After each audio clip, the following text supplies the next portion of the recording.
Hi guys! So, date muna with the kids. Ipapasyal ko lang sila dito sa bayan ng Antipolo. Matagal na kami dito sa Antipolo pero first time lang nila makarating dyan sa may simbahan. And dahil nagutom, kain nga daw muna. And then, walang kasawa-sawang arcades. So yan, masaya na sila dyan. Kayo guys, dinidate nyo din ba yung mga kids nyo? Simple lang ito pero masaya. Ang kailangan lang natin is quality time para sa kanila.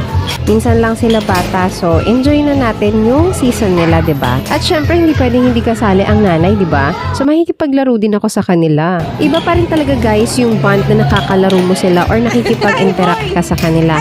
Compare dun sa kasama mo lang talaga sila. Magkaiba kasi yung quality time and quantity time. So ayan, inikot ko na nga sila dito sa may simbahan and I let them experience yung mga ganyan. And nag-picture-picture syempre after. At bago nga umuwi ay nagutom nga daw sila. So humirit muna ng siomai and ice cream. And after nga nyan, uwian time na!